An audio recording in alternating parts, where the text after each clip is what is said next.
morning. Welcome back to Ribbon Candy Hooking. I'm Deanna. It's great to see you. I just went over to shut the door because someone is lifting weights. I'm going to do lifting weights because it sounds like someone is like running a monster truck on the second floor, and it's just incredibly loud. I hope it doesn't affect our show. Welcome back. It is great to see you. I super missed you. I missed us. I missed being together. I have been off for a week and a half. I wouldn't say off is the right word either. I have been hideously and frantically and uncomfortably busy, in a good way, but it's been a lot. So I am sorry to have missed you. And Patreon members who are obviously near and dear, I owe you an email with a pattern, and I know that. So that's going to be a today or tomorrow thing. Just to let you know, so that you know. And I forgot. I think Jane helped me with the post in the YouTube group, because I know not everybody's on Facebook. So when I post in our Facebook group, which is Rug Hooking and Punch Needle Club, I'll say like, this week I'm going to have to reschedule, or I'm going to move a day, because at this moment I am proofing the first book and writing the second book, and it needs to be done on a certain timeline, and it is frantically busy. But I'm setting aside certain days for it and doing orders and spending time with the kids, and the kids are sick again. So it's just been, my heart started racing just thinking about all of the stuff that's piling up. It's all good stuff. It just has meant I haven't for a week been able to set aside hours to do live shows. So I'm so sorry about that, and I'm so sorry for having missed you. But we're going to have a great show today, and I'll be back with you on Friday. So let's talk about that first. The new issue of Rug Cooking Magazine came this week. So this is what I've got our slideshow for today. And this is what we're going to be looking at, the sort of, in my opinion, greatest hits of this issue. And it is a great issue, as are all of them.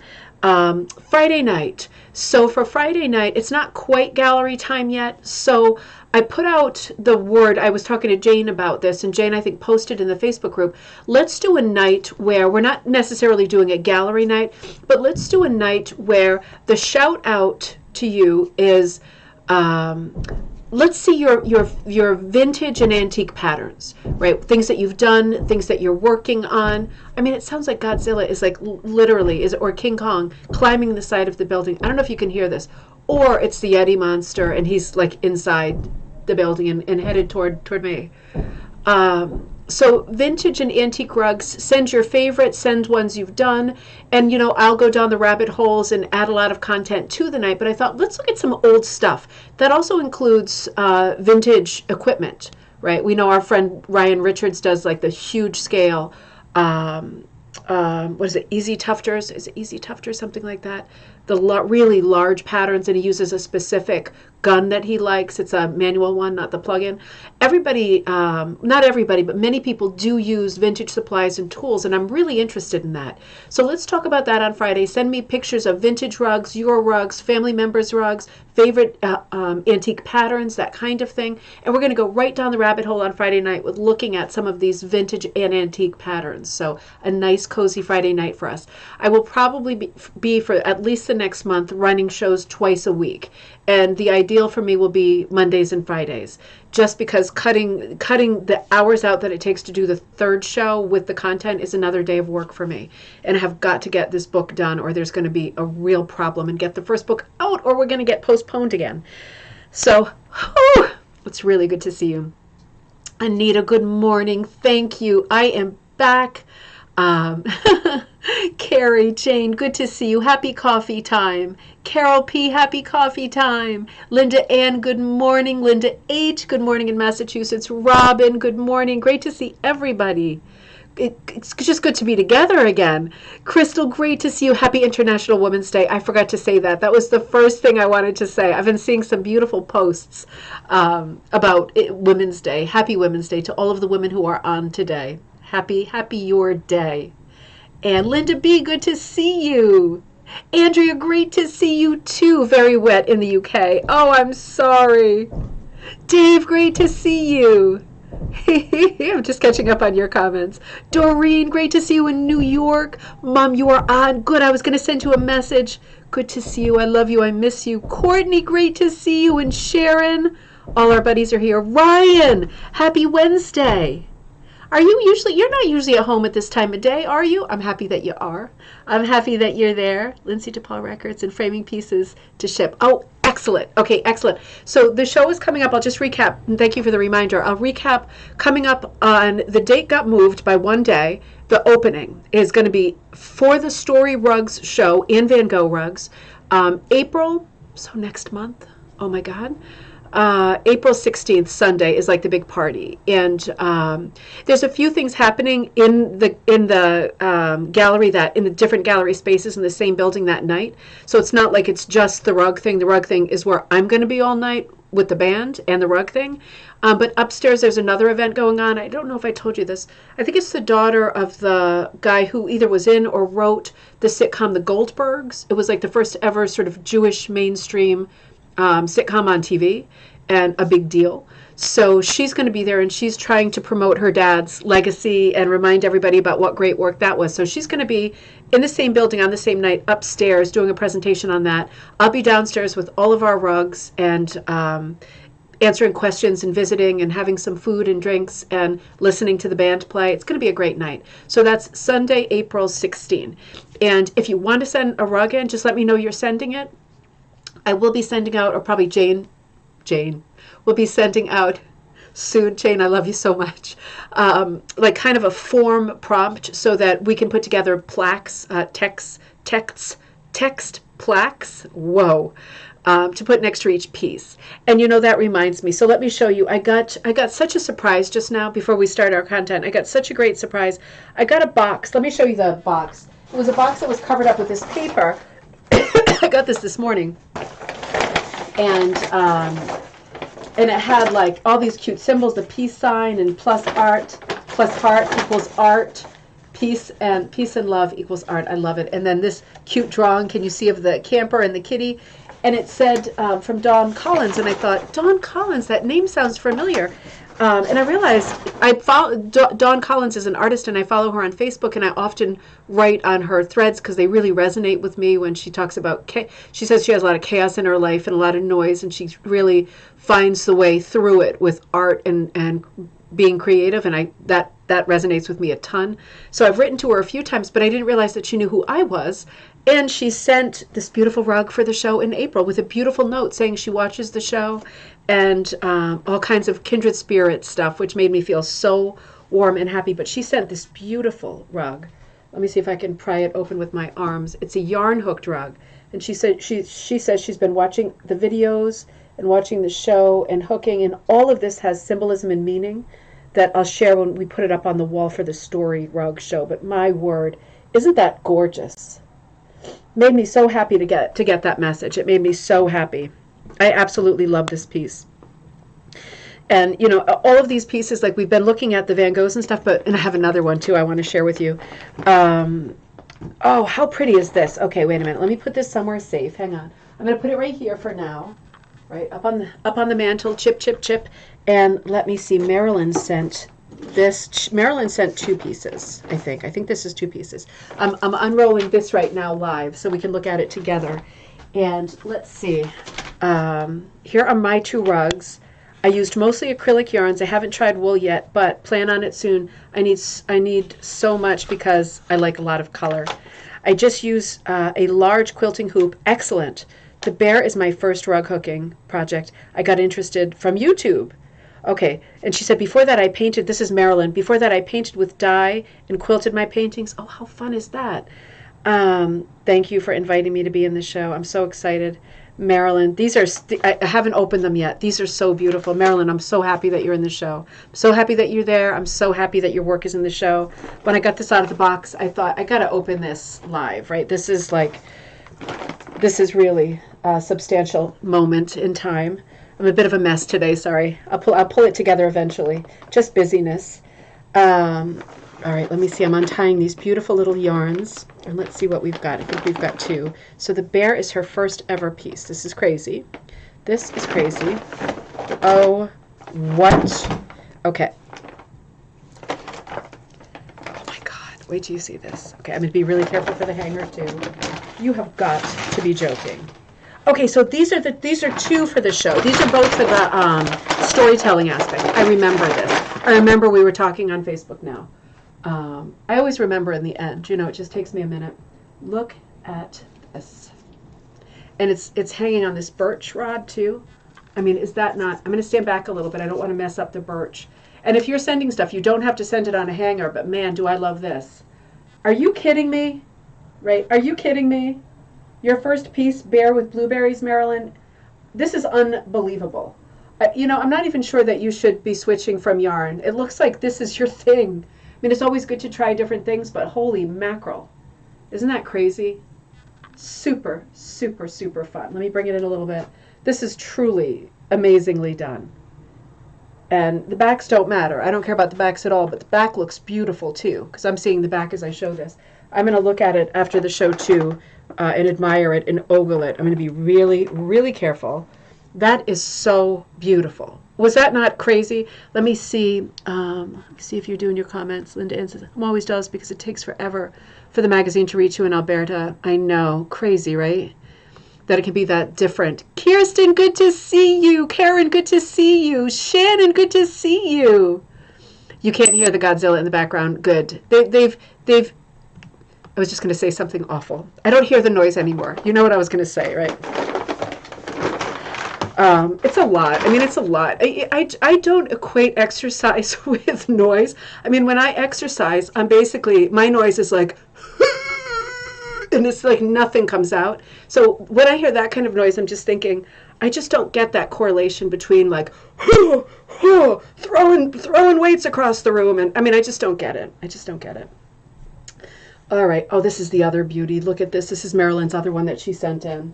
And I remember there was a story here. She probably wrote it down, the vintage stove. I remember there was a story because I approached her on these and said, you know what? These are amazing story pieces. They are amazing story pieces. I can't wait for the show. And as you can imagine, at the same time, I hope it takes a while to get here because there's a lot in between. Look at all this beautiful work down here. You know what? Let me take down this stupid curtain. I feel like it's killing our light. Maybe that's a little bit better. Color changing yarn there. Isn't that lovely? What beautiful pieces. Here, let me put these somewhere safe too. And then we are going to get going, and I'll keep the notes. I keep the notes with them, so I remember it's marked as well. But I just was trying to stay organized here. This is going to be an amazing show. If you are anywhere near Hartford for April 16, please come. There's also a bunch of people who are in the business, like, you know, have rug hooking businesses as obviously as I do. Some of my good friends in the area, I made sure to ask, like Naomi at Ravensgate Primitives, Deborah Walland at Seaside, Michelle McArelli, a bunch of my friends who also have rug cooking businesses. I made a special call to say, do you want to be in the show too? And everybody who I asked is going to send some stuff for the show. So I thought it's going to be a great mix. And people who are beginners who are sending stuff for the show, my favorite. That's my absolute favorite. Putting yourself out there, right? And this is one of the things I said in class the other night. For me, the main thing that you need to be a good rug hooker or a good anything is confidence, right? You don't want to be a blowhard all through your life, but having confidence to make decisions about what you're working on, or to take a color out, or to move something around, or to use a different material, or to add something or take something away from the composition, that takes confidence. And confidence is more important in my mind than technical ability. Technical ability is something that you can gain piece by piece, and it will come kind of quickly to you once you get those hours in of practice. But confidence is something that you fight with yourself, right? So that's not something that really has a shape. You have to, in your head, every time you're facing your next project, whether it's a creative project or it's some kind of a weird juncture of your life, you have to figure out how to access that confidence, so that whatever you decide, you make a good decision, right? If you decide, I'm going to do this next, I'm going to use these colors, I'm going to hook in these materials, I'm going to do this backing, I'm going to do this kind of a composition. I drew it like this, but I changed my mind, so I'm going to take out this whole part and put this in instead. Do it. Just work on that confidence, because that's the part that only you can do, that teachers can't really help you with. They can just remind you that your instincts are great, right? And that at the end of the day, 100 years from now, right, these decisions are relatively small. So make yourself happy, right? Make yourself happy. Forget about Jimmy Durante and make someone happy. Make yourself happy. Be the someone who you make happy. All right, let's see. Ellen, you're putting stuff into the show too. I just saw you logged on Candace, great to see you. Ellen, great to see you too. Deborah, great to see you. You've been writing such nice things, Deborah, on the Facebook page. I really appreciate it. Such nice comments. And I do look at the Facebook page, but often it sounds awful, but I'm like waiting for Teddy to get out of school or something, and I have my thing up, but I'm stopped. I'm not driving and reading ever. But sometimes I'm at a place where I can't go right back in. But I just want you to know, like, all of those nice things don't miss me. They hit me right in the heart, and I really appreciate all of the nice things that are being said on the Facebook group and all the messages I get. And I swear, as soon as I get in my groove with this book writing thing and running the shows, we will be golden, and I will have the recipe, the Willy Wonka, right, for happiness and productivity. And then I will be a lot, I think, more available, one-on-one again, because I really miss that. I really miss that. Candace, great to see you. Lori, great to see you. Happy International Women's Day to you all, too. Faith, I like the garland on your fireplace. What's that made of? It is made of these tiny gourds, right? I got this at the store called the Red Salt Box in Mystic, Connecticut, right on the main street. I mentioned that in a coffee time once, that she's looking for people to hook rugs. I think it's called the Red Salt Box. Really beautiful, primitive store. She's been there for years. She's very nice, very legit. But if you pull up that site, if you're looking to sell pieces, she has that sort of cottagey vintage look, like that primitive cottagey look. I'm going to take my sweater off and hopefully not remove my shirt live. No, we're good, right? No, nothing. So you could always get in touch with her if you're looking to think about making stuff. She's definitely looking to stock hooked rugs, new, old, whatever. But that's where I got this. And it's made up of all these little gourds, which I really liked, just hanging on a piece of twine, like packing twine. And they look dirty, but they're not dirty. And I didn't want to scrub them or anything, because I think they're supposed to look like that, right? It's the first time I've had a gourd garland. But I think it's really cute. And I've been seeing so many crafts lately with gourds, using gourds. And I'm thinking, not with this, but if I were to find some of my own gourds, my mom, right, used to paint them for birdhouses and stuff, and they are so beautiful when they're shellacked, that high shine at the end, and also so durable. I'd like to do some more stuff like this with different seasons, And I keep wanting to put this up, and I think I'm too late now. It's this quilted thing I got ages ago. It was a pattern I didn't make it. I found it in an antique store, but it's an applique pattern that has a very Grandma Moses feel to it. And I keep wanting to put that up on the mantle and forgetting. And I think now it might be that we're not really feeling the snow in the winter anymore. So maybe I'll just wait until, I don't know, next November to put that guy up. But yeah. And okay, let me just make sure I know who's here. Judy, great to see you. Lots of great stuff. Yeah, we'll come out of this frenetic energy. I have always been a person who works great with frantic energy. I know it's not good for my body or my nerves, but I do work great with chaos circumstances. So that's a bummer, because it'd be nice to be normal and to work at like a measured pace. But yeah, that's just never been who I am. But I think that you're right. It will all yield something great, because I have 2 more books right behind these 2 books, and I can't really talk about those ideas yet.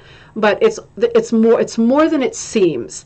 And everything that I do, I like to involve all of us who want to be involved. I like to involve every single person who wants to be involved, because I remember, Mom, I know you remember this too, what it's like to be the person who's cut from every sports team every year.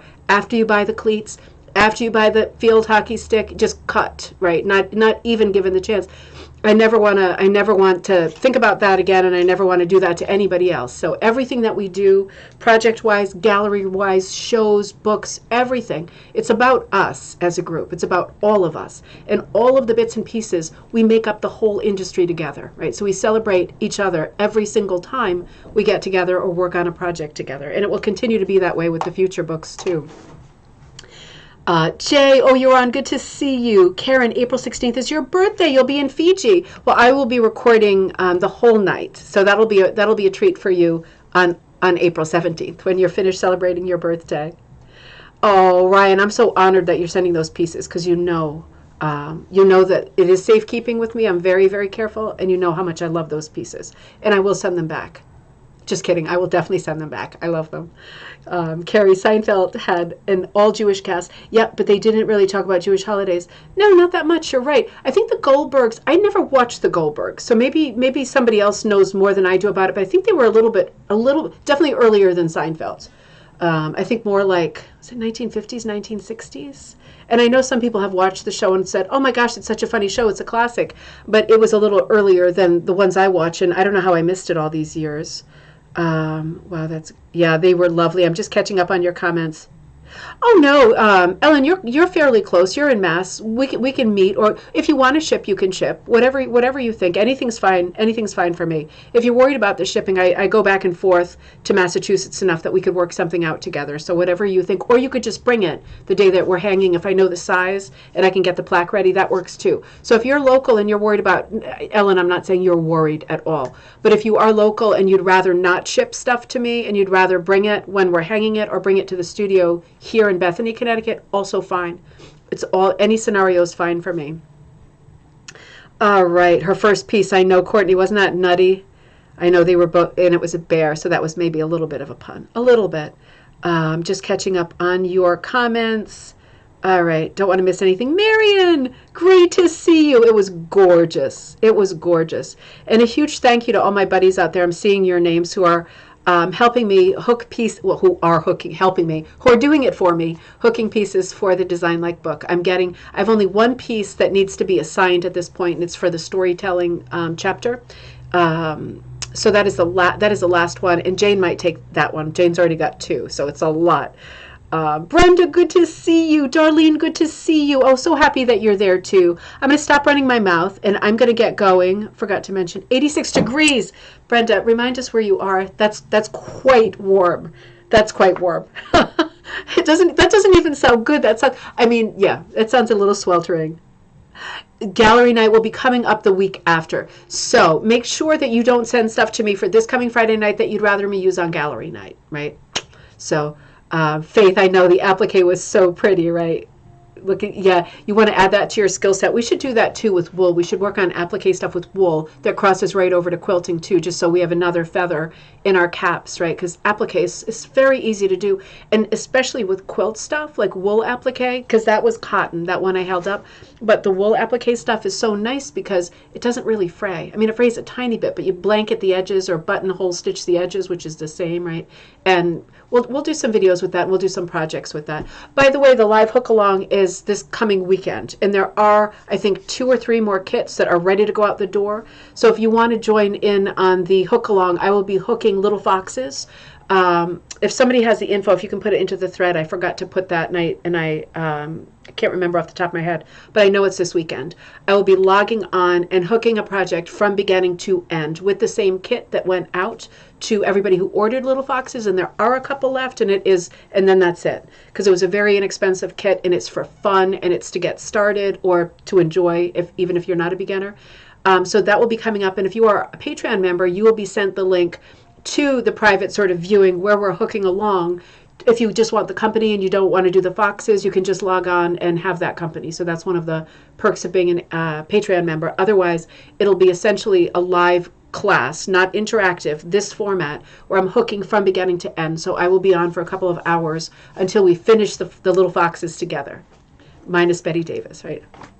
What kind of gallery space? What is the gallery space called? The gallery space is called it's in Hartford. It's called the Charter Oak Cultural Center, and it's in Hartford, Connecticut.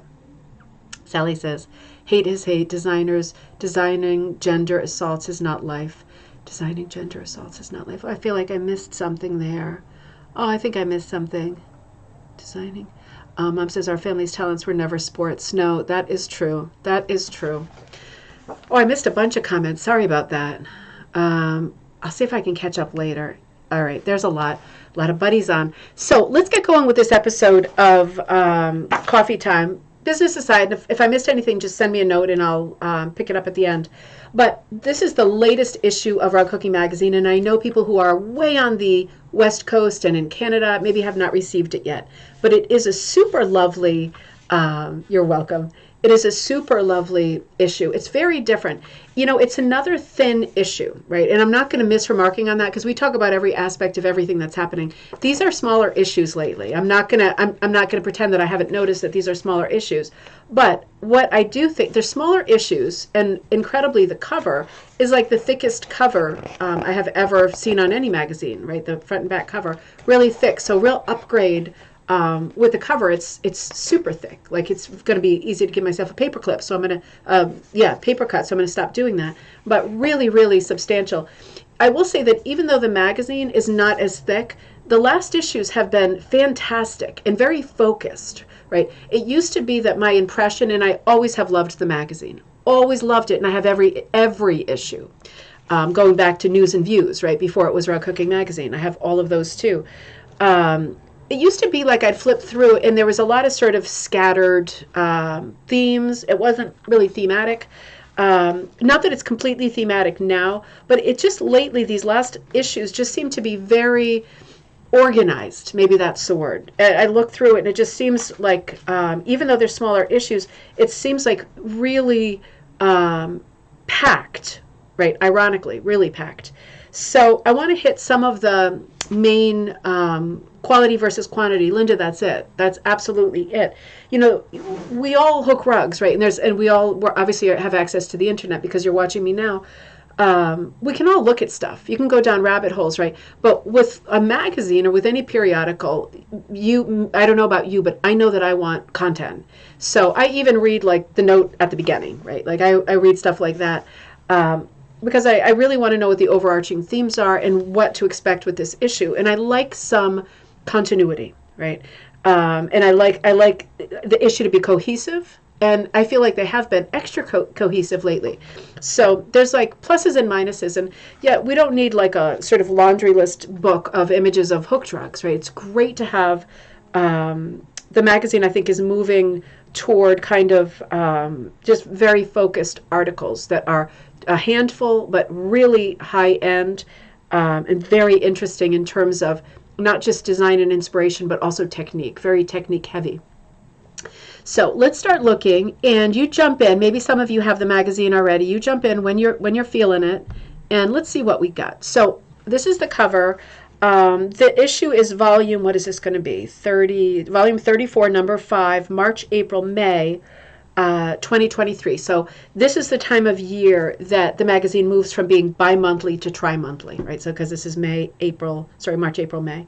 Beautiful piece on the cover. We're going to talk about that in just a minute. That's more toward the end of the book as the chronology goes. So let me pull up some of the first items, right, that we see. Oh, Bonnie, 71, where you are in Palm Coast, Florida. Oh, that sounds like a lot of fun. You know, I want to remind you also, one of my buddies wrote from Maryland to the Shopify site and said, you know, do you know if there's any groups in Maryland? And I just want to remind you that if you are on Facebook, absolutely feel free in our Facebook group, which again is Rug Hooking and Punch Needle Club. Feel free to post in there. Hi, I'm from Palm Beach, Florida. I'm from Maryland. I'm from Wisconsin. I'm from the moon.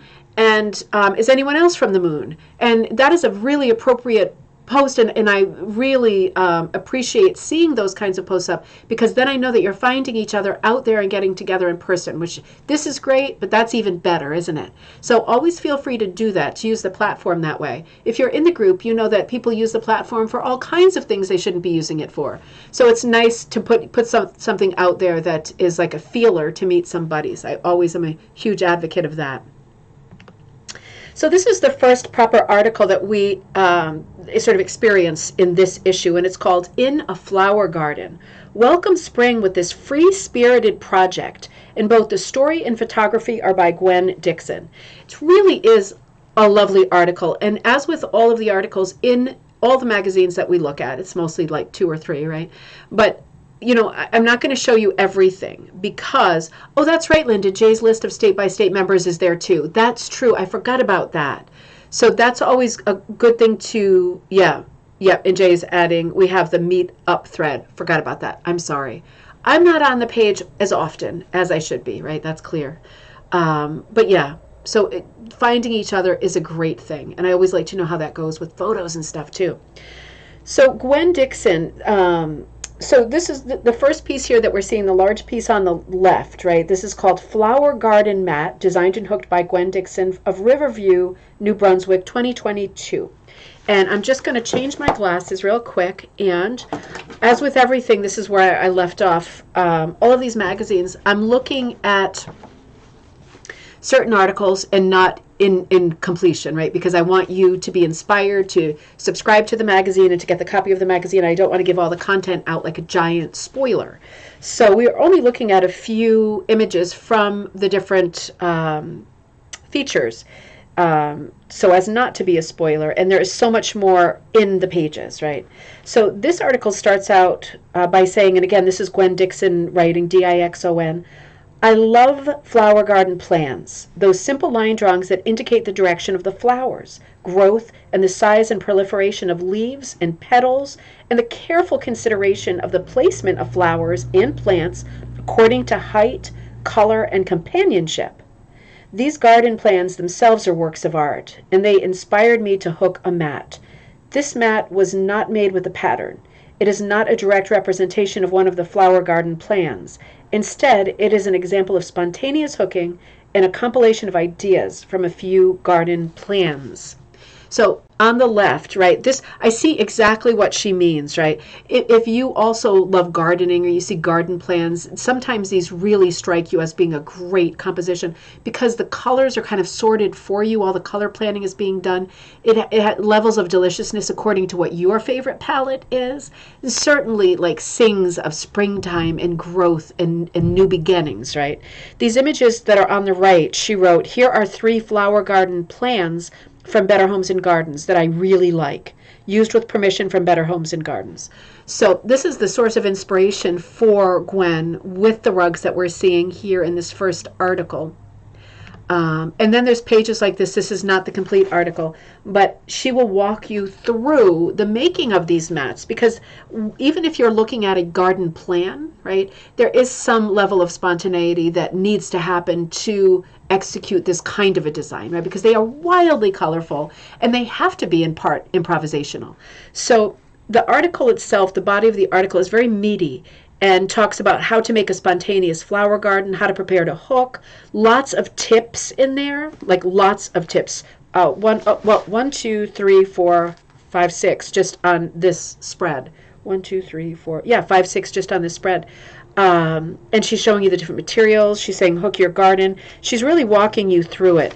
But the tips are precious. And then it goes on at the end to show you some of the finishing that she does. But really beautiful, colorful, spontaneous work and very seasonal. I just wanted to show you what life is like sometimes. I'm trying to put this show together last night while Jossie was at the Rock Wall. Jay was there with us too. And Jossie's friend Charlotte from next door, that's another buddy. So we were there, and you know, it's very distracting. My point is, life is very distracting. This is Jossie's friend Char climbing up the wall, and I'm half looking at these articles and figuring out what photos to use for today. And if you see the guy in the distance, it's like Spidey is like climbing up the wall. Lots of fun, lots of fun. But holy mackerel, everything is. I have to double duty everything. Wear multiple hats. Next big article is called Geometric Pattern Rugs. This is a killer. This is a killer, and I'm only using a little bit of content from this feature.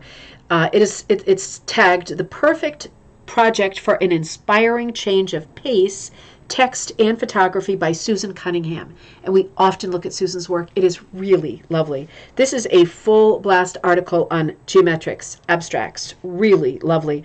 This piece we're looking at here is called Geometric 1. It's 34.5 by 22 inches, number 5 cut, wool on monk's cloth. Designed and hooked by Susan Cunningham of Laramie, Wyoming, 2018. Robin, Carolyn, I don't think Kaz is on. Do you know Susan? Have you met Susan in your rug hooking circles and fiber fair meetups and all that stuff? This article begins with Susan saying, a while back, I was ready for a change to a different type of design than what I'd been hooking. I reviewed a large number of images I'd saved for potential adaptation to a hooked rug, and I found several black and white geometric images which still looked intriguing. I began to think of them in bold, bright colors, so I embarked on a series of several new rugs, which are included here, along with some geometric designs I'd done previously. So this is a 1, 2, 3, 4, 5. This is a large spread. This is like, I think like a 10-page spread. of these different geometrics that Susan has been working on, and they really are stunning. This is the page opened up, right? 2 pages. So we're looking at geometric number 2 on the left, and we're looking at geometric number 4 on the right. And you can see she really is going there with geometric pattern design, abstraction, right? It's very geometric. It's not just abstract. It's very geometric. The one on the left, it reminds me of Escher. It reminds me of kind of a tessellation, right? And the one on the right is very geometric, like a garden path or a labyrinth or something like that. Oh, Carol, you haven't met her yet. Yeah, I mean, I wonder where, I know Wisconsin is not a small state, but hopefully you meet up soon because she does amazing work, really amazing work. And I skipped over a few pages so that, you know, you could look forward to your issue coming. I really liked this one. This is geometric number 6. So she is naming them according to the chronology. I really like this piece because it reminded, it's a spiral, of course, but it reminded me of like a marble or polymer clay or even like a stylized nautilus, right? It has a very eternal feel to it. Just really loved the colors on this and the oversized lamb's tongues on the corner. And I just want to show you a close-up of the background. It's like this very, very, very pale mottled wool that looks like it's got very pale shades of kind of lilac, hydrangea, peach, maybe a hint of blue. It's hard to tell, but very pale, ghostly kind of palette. Really, really lovely. So that article goes on for quite a few pages, and it is... It's a stunner. It really is a stunner.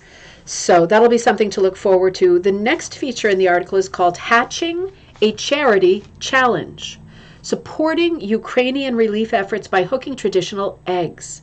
Story by Jewel Hayes and photography by Catherine Hitchcock. So this is another lovely article. And the pieces that we're looking at here, the one on the left, is hooked by Diana Halter of Webster, New York. Love that town. 15 inches by 20 inches, number 8 cut wool on linen. And the one that you're seeing on the right, the lighter blue, is hooked by Norma Press of Geneva, New York, number 6 cut wool on linen, and 10.5 by 14. So slightly different sizes. So this article starts out this way. One early morning last spring, I was awake but not yet awake, lying in bed thinking about the Ukrainian people and their heartbreak as Russia continued to invade and destroy their lives. It was also sad and disturbing to me, but what could one person do? How could I possibly help? A lot of money is needed to assist the Ukrainian people. They need food, relocation, housing, medical attention, just everything. Maybe I could ask a few friends to see if we could get together and how we could help. And from there, the ideas unfolded, bubbling to the surface gently at first, but then crashing like giant waves to the shore. I woke up. So I'm not going to read the whole article, but this feature is about, I think I have more egg images. Yep, I have it. There's a bunch more that I'm not showing. So in this article, we're looking at this relief effort, this group effort, charitable sort of mission, making these eggs in support of the Ukraine. And these two are self-designed applique flowers and echo-dyed flowers from the artist's garden on an over-dyed wool background. Echo-dyed and appliqued by Laurel Schenkel of Springwater, New York. So let me just drag this open a little bit to you. I just want you to notice while these rugs look similar, they're quite different, right? The one on the left is hydrangea. I think the one on the right might be violets. Different placement of flowers, right? So for you gardeners, this is really, really interesting. These look like they're on black backing with the buttonhole stitch around the edges. But you see the way that the stems look, right? The structure, the skeleton of the flower, not the proddy petals, but the skeleton itself. Echo dyeing is when you, oh, hey, Heather, good to see you. Echo dyeing is when you use this, again, there might be other ways. I'm not an expert on it. But when I think about it, it's using like leaves and shapes from nature and using the sun to create like either leaching the color, right? Like almost like confetti dyeing onto your backing, or doing the opposite and doing kind of a photo negative using the sun to hit and activate color that is being held in place or portioned off with stencils or stickers or just plants laying on the surface. So a lot of people do this form of dyeing or pattern or fabric making in the summer when there is a lot of sun. So this is a whole other subject that we can dig into another time, but I think it was just a cool thing to be able to include when showing, you know, this article and these particular eggs. It's a great addition to your bag of tricks too. So lots of pages of these eggs, and they really are so lovely and for a good cause. This one on the top left was hooked by Lynn Skivington of Scottsville, New York. So this is a very New York-based project, which is good to know. Number 6 cut wool on monk's cloth. I really like this one. I love the one on the top left. You can tell right above and below the bird where it's sort of stylized branches. I love the patterned wool, like that red, right, that's coming out in puffs along like the brown branches. Really, really pretty. Maybe, you know what I'm going to do is make these a little bit larger. Let me stop, drop, and drag here. Let me make them a little bit larger so we can just look at them as we talk. And the one on the right, needle punched with Valdani thread and pearl cotton, P-E-R-L-E, cotton thread on weaver's cloth. So the one on the right is mini punched, Russian punched.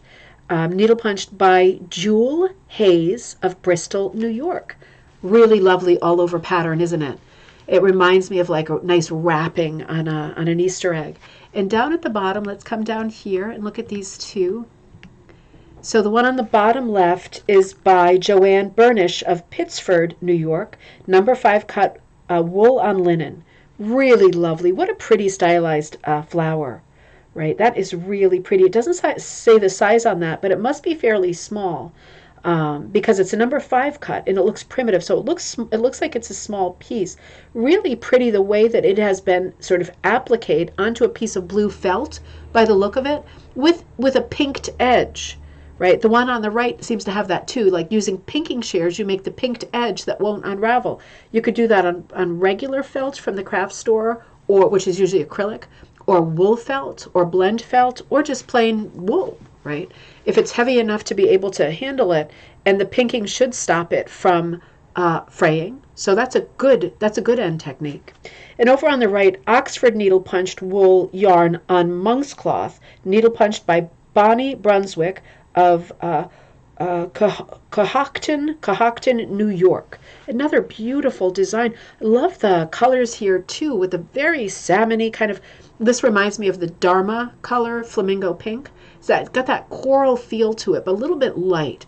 Reminds me of if you've ever been to what's the national park, Acadia in Maine, the Cadillac Mountain, right? Always has the famous sunset on Cadillac Mountain. It's like this exact color, so beautiful, with that pretty light robin's egg blue behind it, and then the color changes in the. Oh, interesting. The color changes in the, I think there's a problem. Yeah, there's a problem. Of the leaves, I was going to say, going from the very bright limes, the very citrus limes, right, almost a neon quality, to the more yellow kind of golden straw colors and greens. Really lovely. But what I'm seeing could be a problem here that I want to address is that when I'm looking at this feature, you see that egg twice on both pages. So that's a because they're attributed to two different people. So I just attributed it on this page to Bonnie Brunswick, but on the following page, the same image says number 6, cut wool on linen, hooked by. So this has got to be the right one because it wasn't punched for sure. If we look at it again, it wasn't punched with an Oxford punch. I mean, you can punch wool strips, but I think it's unlikely. I think it's more likely that was misattributed, and there'll probably be some kind of note in the next issue to make that right. But it looks like it is actually done by, pull the mask off, Scooby-Doo, right? Hooked by Deb Kalcevic, Kalcevic of Avon, New York. That makes a bit more sense. So sorry about that. Nobody's perfect, right? Nobody's perfect. They'll get that sorted out, I'm sure. This is another lovely piece in the same article. This is also needle punched, mini needle, Russian needle punch. And, you know, maybe your eye is getting used to identifying what mini punch looks like versus traditional Oxford style punch, right? So this is needle punched with DMC, and most of us are familiar with that, I think, and Valdani thread on weaver's cloth, on wool purse lined with cotton. So this is going to function as a purse. What a lovely purse. What a lovely thing to take around the festivals and the fairs that'll be coming up in the summer and the fall, right? Needle punched by Barb get rid of that. Sorry, incoming call. Needle punched by Barb Grace of Gainesville, New York. Really, really lovely. This is just a great article, and they do give you this egg as a free pattern. There's lots more to the article than what I'm covering, but this issue is very rich in free patterns, and they are all super lovely. Now, the next feature is called this year's Reader's Choice Winners, Your Picks from Celebration 32. They are all amazing picks. They are all amazing. The ones that are featured first are very traditional patterns. And then there's this page that came next that I really went crazy for. The portrait piece you're looking at. I mean, this is an amazing piece called Popcorn and Paper Hat. And it's 12 by 30, hand-dyed wool on cotton boucle, designed and hooked by Capri Boyle Jones of Navarra, Florida, 2021. Really amazing. I mean, talk about like fun, right? Talk about a moment in childhood. I'll stretch this piece, but before I stretch it, you're also seeing another lovely piece to the right that is called I Am Cat, Hear Me, Meow, with an MROWW. And this is 14 by 14, number 3 cut wool on linen, designed and hooked by Carol Corner of Bethesda, Maryland, 2020. Beautiful close up. Kirsten, I bet you're loving that little face. What a beautiful, graphic, effective piece, right? Super, super, super well done, well shaded. Has a graphic quality to it, although it's very realistic. Really, really lovely. I didn't want to bypass that. I just want to blow up Paper Hat and Popcorn because, sorry, Popcorn and Paper Hat, because it's such an unusual piece. And it looks to me like, just so we're on the same page, I think the background is a textile, right? Because she's saying it's on boucle in the background, which is a yarn and also a fabric type. It's very nubby, right? It has some loops hanging out on it. Judy, it's totally unbelievable, right? I mean, I just love the fun of this piece, of both pieces, but I'm looking at the Popcorn and Paper Hat. I think it is hooked directly onto this boucle backing because remember, oh, I'm going to show you something else I noticed too, looking at this piece. Remember, all of the backings, oops, I'm sorry, I guess I was still holding on to that. All of the backings that we use in rug hooking are wovens, right? So whatever you choose, whether it's burlap, rug warp, monk's cloth, linen, those all work great. Those are all wovens. If you find something else that's a woven that works, then that's another backing for you. You don't have to just use the ones that we talk about all the time. Those are the most readily available and the most common ones to grab, to find, and to buy. But if you find something like Dave's dish towel, and I found one recently that is, it's a mixed content. It looks like kind of, it's very flaxy, so I think there's a linen content, but I think there's also a lot of cotton in it and possibly synthetic. But it was a huge piece of fabric I found somewhere, and I can hook into it. I just put it into a hoop real quick and pulled a loop through and said, this is great. I'm going to wait, because it's a beautiful kind of sage green color. And I thought, I'm going to save it until I have something in mind for it. But the point is, any backing that you can hook into is a rug hooking backing. You don't have to like look to a store to tell you what your choices are. You might have something already that you could easily hook into. And I think that's what's happening here with the boucle backing, this fabric, right? And I think the girl herself is hooked, right? It doesn't say what size cut, but it looks like a wide cut. And if you look down, I mean, it's just a remarkable piece. Look at the handling of the child, right? Of the child, of the hat, of the flowers, I think, on the hat, right? It's remarkable. Of the bag of popcorn, of the shadows on the legs. And I'm going to try to pull this even larger because I want you to look at, remember she said that she had dyed this, right? This piece is by Capri Boyle Jones. Look at the shadow next to the feet. That is dye that looks painted directly onto the backing. That's smart because I'm seeing the texture of the boucle right on there. Oh, Gayla, good to see you. You're right, Kirsten, that with the cat's face, the personality really shows. This is a remarkable technical piece. And yes, there is a lot of personality here. That's a gentle face. Usually when I see the dilated eyes, I'm ready for the diagonal crazy running with the tail sticking up like a stick. But this looks like more of a gentle, more relaxed kind of a sweet face. Beautiful pieces. There were some more beautiful pieces that were in the picks, but I know that we had covered them on other coffee time. So I wanted to go for some different pieces this time. This is the cover image, as you probably recognizing. Sunset. And this is a David Galchut pattern, or Galchut pattern. I never really know how to say that. It's hooked by Helen Mar Parkin, Parkin, of Lindale, Texas in 2020. Really lovely piece. 24.5 by 32.25, number 3, 2 number 6 cuts, hand-dyed wool, sari silk, and ribbon on rug warp. Embellished with old buttons and beads, designed by David Galchut. And really, really, wow. Like all of his work. Not everything always speaks to me, but this certainly does. This might speak to my inner Pisces, right, with all these fish. So don't mind my leg, right? I was sitting on the floor working on this at the rock climbing gym. I just want to bring you in because I want to, oh, okay, so if you look over on the left at the crab's eyes, those are like buttons or beads. So there are some little appliques on this piece that are just exceptional. The shading is just exceptional. Don't you love the expression of the one eye closed and one eye very lazily looking over at a fish that's coming by? Really, really cool. It's just a cool image. I like the outsizing of some of the characters and how they're not really perspective wise. Yeah, I know, Andrea, it's so good, isn't it? You know, it has that folky quality, right? The octopus is almost the same size, unless it's a little one.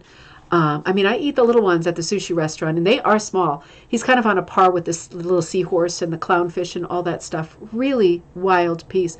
I just love the disdain in the open eye. It's a very languid looking sun, isn't it? Really lovely. Lots of lovely shading. Judy said the plastic bag. I know there are tons of adorable things to see, but the technical expertise of that plastic is just wow. Did I miss a plastic bag thing? I bet I did. I bet. Oh, the popcorn, Judy. Yeah, I mean that was crazy town. Let's look one more time. I mean, technically, it's incredible.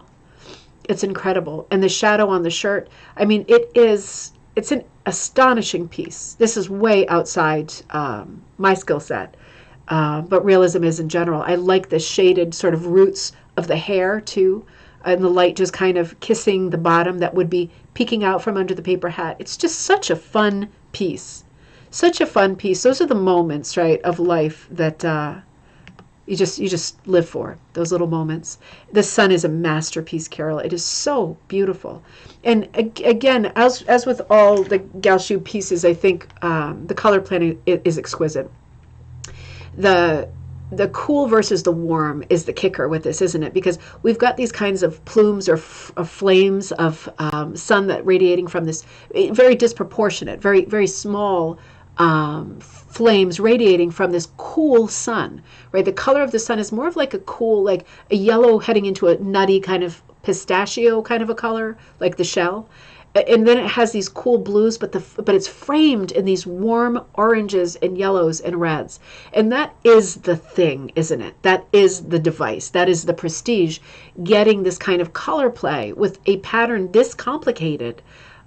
Your colors have to be right on. The contrasts have to be there, or you get a pig's breakfast instead of a masterpiece. Obviously, this is a masterpiece. It is absolutely amazing. Might be the sentient beings. Absolutely, Carrie. Absolutely. There's so many little characters in this. I love the rickrack kind of blue stripe on top, like that really bold blue. Again, super in contrast with the dusky, kind of denim-y, much cooler value shades of the water. That blue popping on top with the salmons. It's just a symphony of perfect color planning, isn't it? Really pretty, and a lot of the dark light, dull bright, and poison principle that we talk about in many episodes. Really exceptional.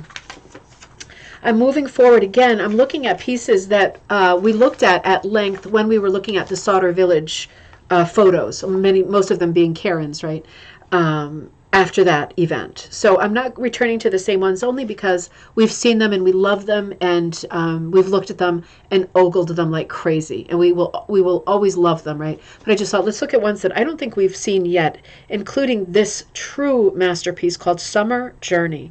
This one makes me just crazy. By Janine Brocious. I know I probably always say that wrong. Of Jefferson, Maryland. Janine is an absolute wizard master. designed and hooked by Janine. And it's 44 by 27, number 3 to number 8, cut as is and hand-dyed wool and linen. If you're a beginner, as is means that you found it. Like you found it in your closet, you found it at Goodwill, you found it at a thrifty store, and you cut it up. That's as is wool. Absolutely beautiful. I wish that there was more. That's all it said. That's all she wrote, right? I mean, I can see that there are some kinds of petroglyph designs on the side of this mountain. This looks like a storytelling piece to me with the hikers over on the left, under the rainbow, very Van Gogh side on both sides, right? The darker side on the right, it's almost like the day sky versus the night sky. Coming from the top, a kind of a plume of sunrise or sunset. This really reminds me of Agnes Pelton. If you took the designing like the women abstractionists with me last week, she did a lot of dropping in a shape, like a lacy round shape into the top of the composition, exactly like this.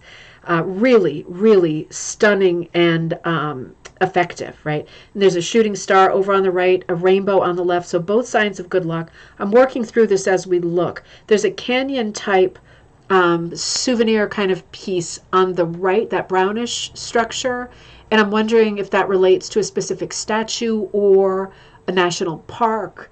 It does look like Utah, Carol. It absolutely does look like Utah. Oh, I just sent your thing yesterday, Carol, just so you know, UPS to Utah. And yeah, the cactus, is it cactuses or is it cacti? It's cacti, isn't it? The beautiful hair, right, with the big ears, the rattlesnake. Yeah, there are lots of clues in here. This is a super Western piece. And the moose in that little sort of bog or little swamp of water, right, stylized. But absolutely beautiful. It's a real storytelling piece. That's why I wish I could know more about it. And in the middle, there's this kind of grape-colored plane and another kind of astral-looking sculptural piece. And if you can recognize any of these structures, the arches in Utah. Okay, Carol, so the brown one looks like the arches in Utah. Okay, so that sounds like a specific place because you capitalized the A. Interesting. Yeah, you are going to be our Rosetta Stone for this, Carol. Do you recognize the piece on the left with that one thing sticking up like an obelisk? And it's in kind of a sea of purple, which reminds me of like a cranberry bog, but I know in that part of the country it's not. There's the presence of a lot of purple, and I love this color. I love this color palette. I mean, look at the transitions here. We need to know more about this. Not just the day to night on the side of the sky, but look at the mountain, you know, with the petroglyph on it. Multiple, and then the color change into the sort of water area or the purple area and the snake Judy, right? Incredible. I think she and her husband travel in that camper all the time. Well, that makes sense, doesn't it? That's great. Thank you, Carrie. What a happy life, right? What a lot of adventures. Beautiful yellow flowers. This piece, there's so much. I can't stop looking at it. It's a gift that keeps on giving. I love the play of purples because those grape purples are they're red purples, right? Grape purple is a red purple, unless we're talking about the blue grapes, and then we've got like the blue violet color. But this is red grape, right? And Cushing makes the color red grape, which is really, really beautiful. Kind of going toward a boysenberry color too. Those are warm purples. And then up on the mountains, we've got lilacs and lighter purples, cool purples. Really interesting piece. There's also a very marked color change on the grass on the left-hand side with the cacti versus the right-hand side with the moose. So interesting how that changes, right? Completely different color palette. Very desert on the left, much more lush and wild on the right. Devil Mountain. Is Devil Mountain? Do you mean in, what is it, South Carolina, North Carolina? I thought that looked different. Does it have that giant kind of spoke coming out of it like that? I kind of think of, I'm thinking of Devil's Tower. I'm thinking of Devil's Tower. So Devil Mountain, interesting. Well, you all would know, even though I was a tour guide, I didn't, and I toured in Utah. These are places that I definitely have not seen before because nothing is ringing a bell. Very happy to have you all here helping out. And Judy says, I bet that purple is desert sage. Oh, of course. That makes sense. The sage. Oh my gosh, I forgot about that. Oh, I forgot about that. That is one of the nice gifts of being out west. Oh, that is a great thought. Oh, but you know what? I'm looking at our slideshow, and we have a bunch more pictures. So I'm thinking I might pick this up on Friday because I don't want to rush through them at all. This is a heck of a piece to go out on, too. Yeah, this is an incredible piece. Let's save the rest for Friday, and we'll start off the Friday show with the rest of that slideshow. I hate rushing, and I don't want to run so far over that we're ridiculous, because I know we all have stuff to do. They are all from national parks, Carrie says. It seems like that makes sense, right? Thank you so much for that info. It sounds like you know Janine, and that's helping a lot. Talk about story rugs, right? Thinking about the places you've been, the places you plan to go this summer, all your bucket list places, right? All that stuff. How fun to capture those places on a rug like this. And particularly to have kind of a montage or a composite composition like this one is, with lots of different things, not in its literal place, but as kind of a souvenir of the whole part of the country, or maybe the whole vacation. That kind of thing. Really fun, right? Really fun. So I want to remind you too, Ryan, I want to remind you, Friday I will be with you. And the theme is going to be vintage and antique rugs. So send me ones that you've made or that someone in your family's made. I know there's constantly posts. My grandmother made this, my aunt, my great-grandmother. There's constantly those kinds of posts. I want to try to synthesize those and look at that category of rug, the vintage and antique rug, as its own sort of genre.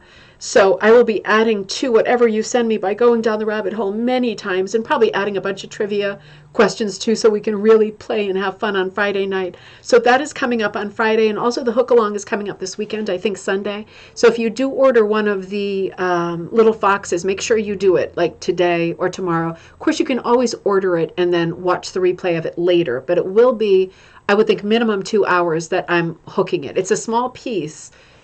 I might be off. I'm a pretty fast hooker, but I also anticipate chatting. And while I'm a fast hooker, I don't move fast because my mouth runs constantly. So we'll see how it goes. It's the point is to be together and to have some time together. So it'll be the first time I hook something from beginning to end, and I probably will do this every month so that it's something that beginners can come to, or you can start putting together some small framed pieces you can pop into standard frames, right, and put up on the wall and start showing your work piece by piece. Not everybody has the attention span for an epic, massive masterpiece, right, of that kind of scale. And doing smaller pieces is fun for a lot of people too. If you're feeling scattered or just very distracted these days, take on a few smaller pieces rather than one large piece, right? And get it done like this, and then feel that wave of satisfaction that you get from finishing something up, right? So hopefully I will see you sooner rather than later regardless. You have a great day too, everybody. Have a great day. And I will be back with you on Friday for cocktail night at 7 p.m. Eastern Standard Time. If you need me in the meantime, or you want to send me anything or any questions, ribboncandyhooking@gmail.com is the best place to find me. I'm always there, and I'm there for you. I'm here running crazy, but you know that I'm checking all your stuff and I'm getting all your orders out. So I will see you on Friday, and have a great rest of your day and a great day tomorrow.